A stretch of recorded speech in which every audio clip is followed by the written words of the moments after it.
Auzubillahi Bismillahirrahmanirrahim. Welcome to another lecture of our lecture series. In this lecture, I'm going to discuss with you people the most asked questions by the student. Secondly, after this lecture, you people will be able to answer the following questions. And after these questions, the essay writing will be as easy as a piece of cake for you. मैं ज़रा आपको एक बात बताता चलूँ कि ऐसे writing start करने से पहले ये चीज़ें बेहतर है कि आप जो है ना इनको जानने की कोशिश करें, ठीक है।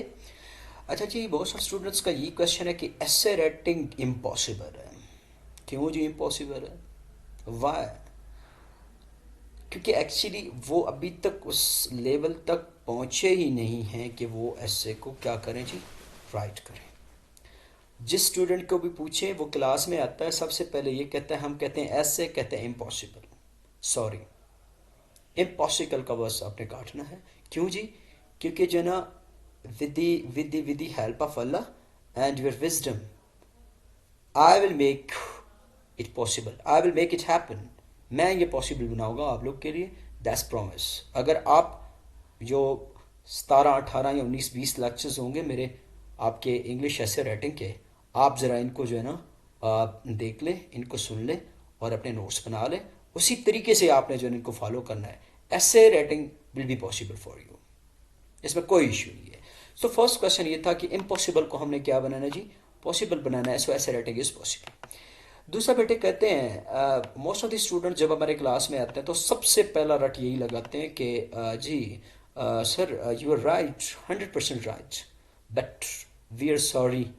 मैं जो उनको पूछता हूँ बेटा क्यों, वाई सॉरी, कहते हैं कि सर जिस चीज़ का सिलेबस ना हो तो उस चीज़ को हम कैच कैसे करें, किस एरिया से हम पढ़े। सो बेटा that's the correct point that English ऐसे राइटिंग की जो ना कोई सिलेबस नहीं है, बट सिलेबस के अलावा इसका जो है ना एरिया है, यानी एरियाज हैं। किसके जी एरियाज हैं जी, इंग्लिश ऐसे राइटिंग के। सर्टन जो एरिया है वो मैं 10 बता दूंगा जी। सपोज एरिया कैसे जी, सपोज मैं बता दूंगा ना। देखो बेटा मैं ज़रा आपको ये बता दूं कि एरिया कैसे, कहाँ से जी। एजुकेशन, सॉरी ये नीचे लिखना था फिर मैंने ऊपर लिख लिया, ठीक है जी। ये रहा एजुकेशन। सबसे पहले तो हमने एजुकेशन एरिया से जो है ना क्या लेने हैं जी, ऐसे लेने। आपने अक्सर देखा होगा कि जो है ना एजुकेशन एरिया से ऐसे आते हैं जी। जैसे कहते हैं कि जो है ना 2013 में आया था education it's meaning and purpose, और जो है ना हायर एजुकेशन। सो में बहुत सारे ऐसे एजुकेशन पे आए थे। दूसरी जो है ना दूसरी जो है ना जो एरिया है वो है गवर्नमेंट। गवर्नमेंट कैसे जी, आपने अक्सर देखा है कि दी गवर्नमेंट डेमोक्रेसी भी हो सकता है, डिक्टेटरशिप भी हो सकता है। तो ये भी हो सकता है कि कि जो है ना डेमोक्रेसी जो है ना फेलियर, या आपके जो है ना बाकी चीज़ें गवर्नेंस क्राइसिस, ये एक एरिया है जी। इसके अलावा कहते हैं जी नेक्स्ट हमारे पास जो है ना, अच्छा ये तो हमारे पास हो गया। सो नेक्स्ट एरिया जो होगा वो कौन सा एरिया होगा जी, नेक्स्ट जो एरिया है वो हमारे पास है इन्वायरमेंटल इश्यूज़।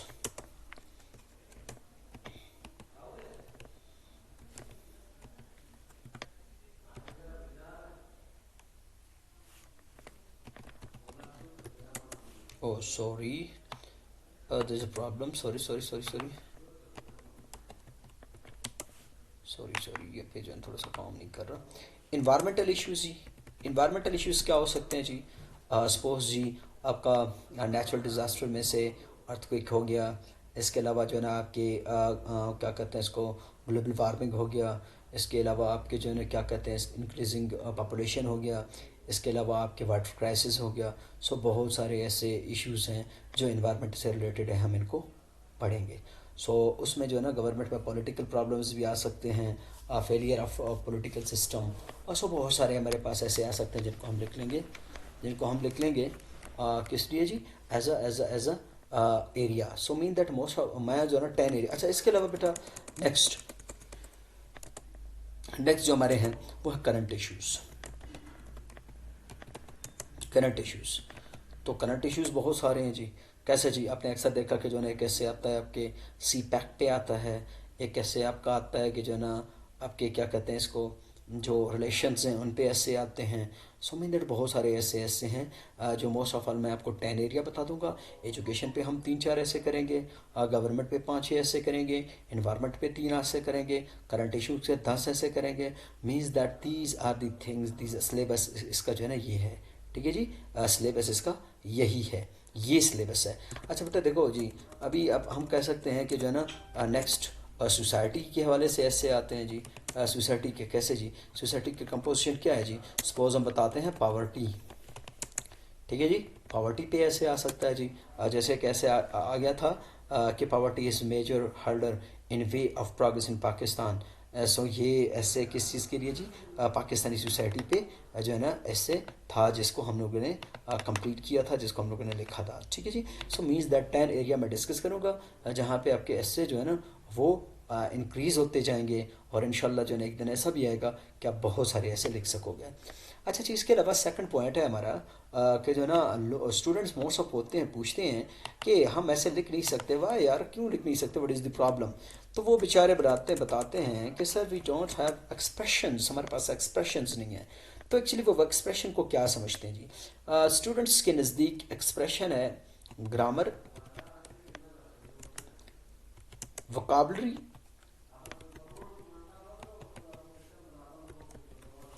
वोकेबलरी। स्टूडेंट ये कहते हैं कि हमारे पास टफ वोकेबलरी हो, हमारे पास स्ट्रॉन्ग क्या हो जी, ग्रामर हो। तो तब हम क्या करते हैं जी, हम अपनी क्या कहते हैं इसको, एक्सप्रेशन को इंग्लिश ऐसे में बना सकते। नहीं बेटा हरगिज ये बात नहीं है, ग्रामर और वोकेबलरी आपके एक्सप्रेशन कभी भी नहीं बनाता, आपके एक्सप्रेशन कभी भी नहीं बनता। क्योंकि एक्सप्रेशन एक्चुअली कुछ और है जिसको हम डिस्कस करने जाएंगे एक पैराग्राफ में। एक पैराग्राफ में हम लिखते हैं कि how to change this simple paragraph. आप सिंपल पैराग्राफ में अपने एक्सप्रेशन कैसे शो कर सकते हो, एक्सप्रेशन कैसे शो करते हो। तो आप इस बात को ना लें कि मेरे पास जो है ना हाला ऐसी ग्रामर होना चाहिए जो फर फर मैं बोलूँ, ऐसी वोकेबलरी होनी चाहिए जिसकी हद ही नहीं है। सो लास्ट फ्यू मंथ मैं अक्सर जो है ना यूपीएससी जो है ना आपके आपकी इंडिया का जो है उसके जो है ना एक मेरा दोस्त है, तो मैं उससे रिलेटेड हूँ। तो वो जो है ना जो यूपीएससी के जो एग्ज़ाम होते हैं और उनके इंटरव्यू होते हैं ना, तो वो अरेंज करते हैं, वो वीडियो सेंड किया करता है मुझे।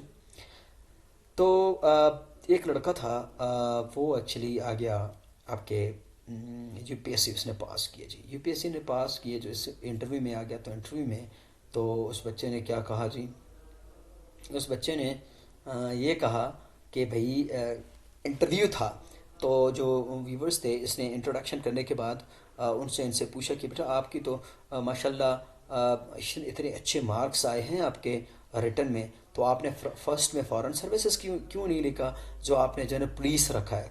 तो बच्चे ने कहा कि सर एक्चुअली मेरा ग्रामर इतना सही नहीं था, मेरे पास वोकेबलरी इतने नहीं थे, तो मुझे ये लगा कि वो जो ना फॉरेन सर्विसेज जाने के लिए मुझे एक्सप्रेशन और सॉरी वोकेबलरी और ग्रामर की ज़रूरत है।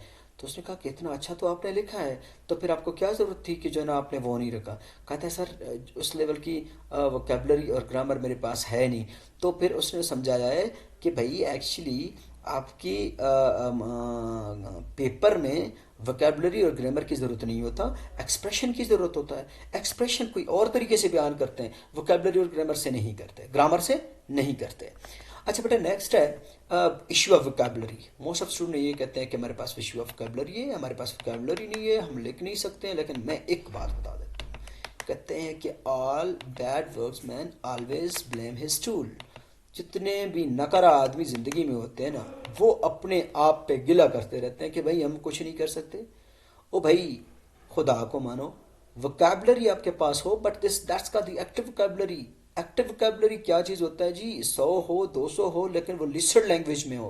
What mean by the listed language, listed language actually कहते हैं किस चीज़ को जी, उस चीज़ को जिसमें आप अच्छी तरह से पार्लियामेंटेरियन लैंग्वेज में बात कर सको जी। आप क्या कर सको जी, बात कर सको।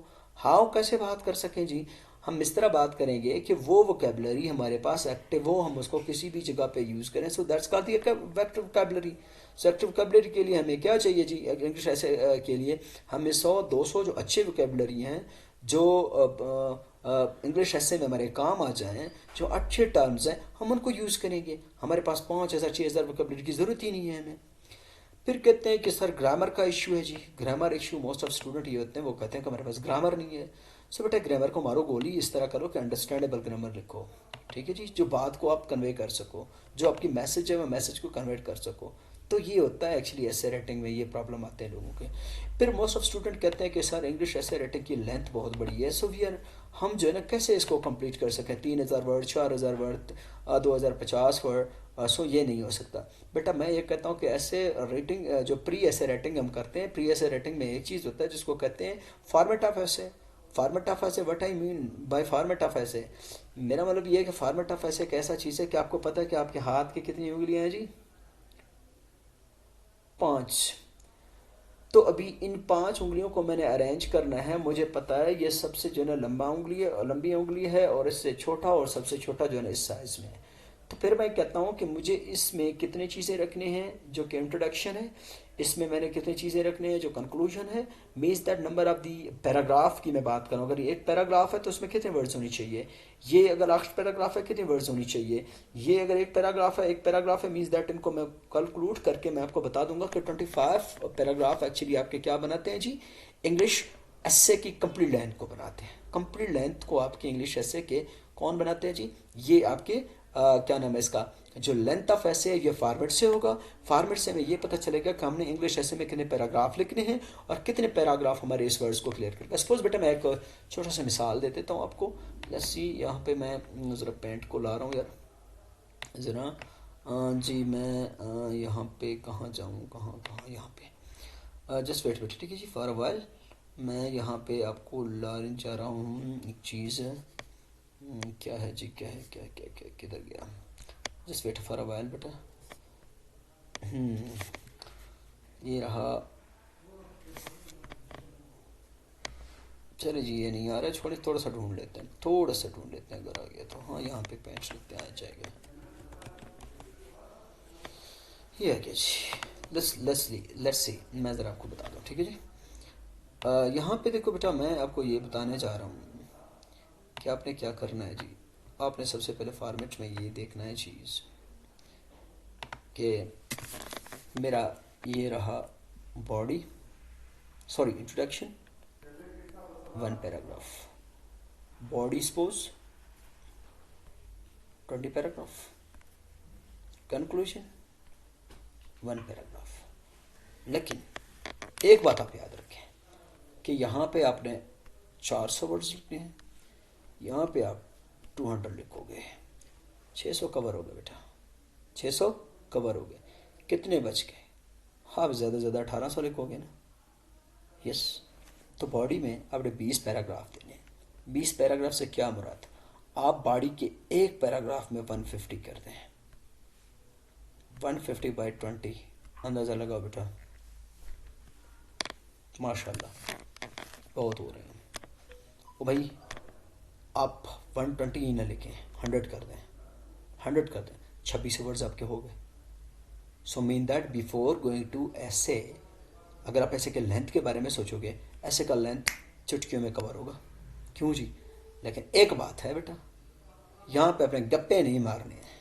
गप्पे नहीं मारने से मुराद कि जो पॉइंट हम बताएंगे आपको, आपने वही इस पे लिखना है, ठीक है जी। अच्छा जी चलें जी आगे डिस्कस करते हैं। सो मैं बता चुका हूँ कि how to cover the length of essay. फिर कहते हैं जी मटेरियल ऐसे का हमारे पास तो नहीं है सर, हमें मटेरियल प्रोवाइड करें। जी बेटा, सब टीचर के कंधे पे बंदूक रखते हैं, अपना शिकार करना चाहते हैं जी, सो इम्पॉसिबल है बेटा। मैं अगर कहता हूँ कि टीचर के बलबूते पे आप चलोगे, इंग्लिश राइटिंग ऐसे राइटिंग आपकी जो है ना ज़िंदगी भर नहीं बनेगा।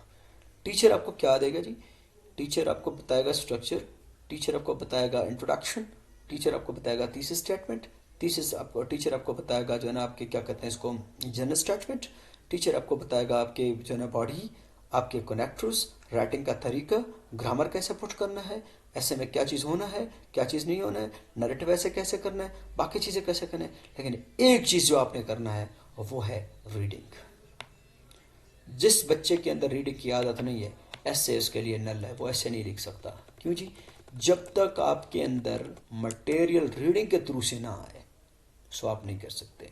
सो क्या रीड करना है हमने, तो हम आपको ये सजेस्ट करेंगे, आपको सोर्स देंगे, मटेरियल देंगे फॉर दी रीडिंग। हम आपको कहेंगे कि डेली टाइम्स पढ़ो, हम आपको कहेंगे कि जो है ना आप ऐसे करो कि जो है ना अच्छे अच्छे बुक्स पढ़ो, जैसे वाई नेशन फॉल्स है, जैसे आपकी जो है ना क्या नाम है इसका, HSM जो पब्लिशर है उसकी जो है HSM CSS की मैगजीन है ऑनलाइन वो है। फिर हमको बताएंगे times magazine, not world time, times magazine है, उसमें पढ़ें आप, इश्यूज़ को डिस्कस क्या हुआ है उनको पढ़ लें। सो ऐसे रीडिंग के लिए आपके पास मटेरियल खुद ब खुद जमा होना स्टार्ट हो जाएगा। ठीक है जी। इसके कहते हैं कि बेटा हम यूनिटी नहीं लिख सकते, ऐसे के अंदर यूनिटी मांगता है। और बेटा खुदा की कसम खा के कह रहा हूँ, जब आपको पता चले कि how to bring the unity, what mean by unity, आप कहोगे कि SMS सबसे इजी काम जो है यूनिटी क्या है, सबसे इजी काम यूनिटी है। इसके बाद कहते हैं कि बेटा ऐसे के अंदर हमें, तुम्हारे पास तो है ही नहीं जी, हम कोहेरेंसी कैसे लाएं जी, कोहेरेंसी कैसे लाएं। तो ये भी एक बड़ा जंजाल हो गया स्टूडेंट्स के लिए कि कोहेरेंसी हमारे लिए बड़ा इश्क है। बट अगर आपने ऐसे राइटिंग के अंदर सीख लिया, क्या सीख लिया बेटा आपने, अगर क्या कहते हैं इसको, यूनिटी सीख लिया, coherency is the second brother of unity. Unity और कोहेरेंसी का आपस में बड़ा रिलेशन है, बड़ा ताल्लुक है। तो ये मैं बताऊंगा how to bring the coherency in the essay. Last point हमारा ये है बेटा कि problem and proper place of the thesis statement. अपने डिफरेंट टीचर से पढ़ा होगा, टीचर ऐसे आपको मुख्तलिफ बता देते हैं बेटा, वो अपने राय से सही है, उन लोगों ने पढ़ा होगा, but according to the new British council essay writing skills उन लोगों ने ये बताया। कुछ स्टूडेंट क्या कहते हैं कि आपके टीचर्स के इंट्रोडक्टरी सेंटर ऐसे begin with the thesis statement, कुछ कहते हैं कि नहीं ऐसे एंड्स विद थीसिस स्टेटमेंट, कुछ कहते हैं नहीं इंट्रोडक्शन पैराग्राफ खत्म होके नेक्स्ट में थीसिस स्टेटमेंट आएगा।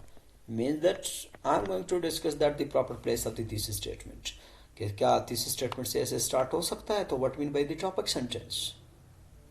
अगर थीसिस स्टेटमेंट ऐसे स्टार्ट करना है आपने, तो टॉपिक सेंटेंस का क्या करोगे। चलिए जी, फिर मैं एक और बात बता देता हूँ। कहते हैं कि जो है ना अगर आप जो है ना एक क्या कहते हैं इसको, after the introductory paragraph you must put the thesis statement. अगर आप इसके आखिर में थीसिस स्टेटमेंट पुट करोगे, so what mean by the body connectors कहाँ पुट करोगे आप, बॉडी कनेक्टर्स को आपने कहाँ पे पुट करना है। So that's the main issue. ये वो इशू हैं जिनको ऐसे शुरू करने से पहले आपने डिस्कस करना है, और इंशाल्लाह काफ़ी हद तक ये क्लियर हो चुके हैं। चलें जी, ये हमारा आज का जो है ना वो टॉपिक था जिसको हम डिस्कस कर चुके हैं। अच्छा, हमारा नेक्स्ट जो टॉपिक है वो इंशाल्लाह होगा लेक्चर नंबर 1। लेक्चर नंबर 1 में हम क्या करेंगे जी, we will discuss the following things. हमारा जो नेक्स्ट लेक्चर होगा उसके ऑब्जेक्टिव्स अभी मैं बता रहा हूँ कि what is an English essay, English essay क्या है, इसके अलावा meaning of an essay, English essay के मीनिंग क्या है जी, टाइप्स ऑफ एसे कि एसे की क्या टाइप्स हैं, ये तीनों चीज़ों को हम डिस्कस करेंगे नेक्स्ट लेक्चर में। और उसके बाद लेक्चर नंबर 2, वो पहले जो मैं 2 लेक्चर दे चुका हूँ, एक तो जिसमें इंट्रोडक्शन कराया था, ऐसे की डेफिनेशन बता के, नो सॉरी सिलेबस बताया था। दूसरा जो लेक्चर था आज मैंने दिया, इसमें मैंने आपको पॉसिबल क्वेश्चंस के आंसर दे दिए। थर्ड लेक्चर में हम अपनी चीज़ें पढ़ेंगे। सो अल्लाह हाफिज़। चैनल को सब्सक्राइब कर लें और इस वीडियो को आपने एंड तक लाजमी देखना, ठीक है जी। Thank you for listening and watching.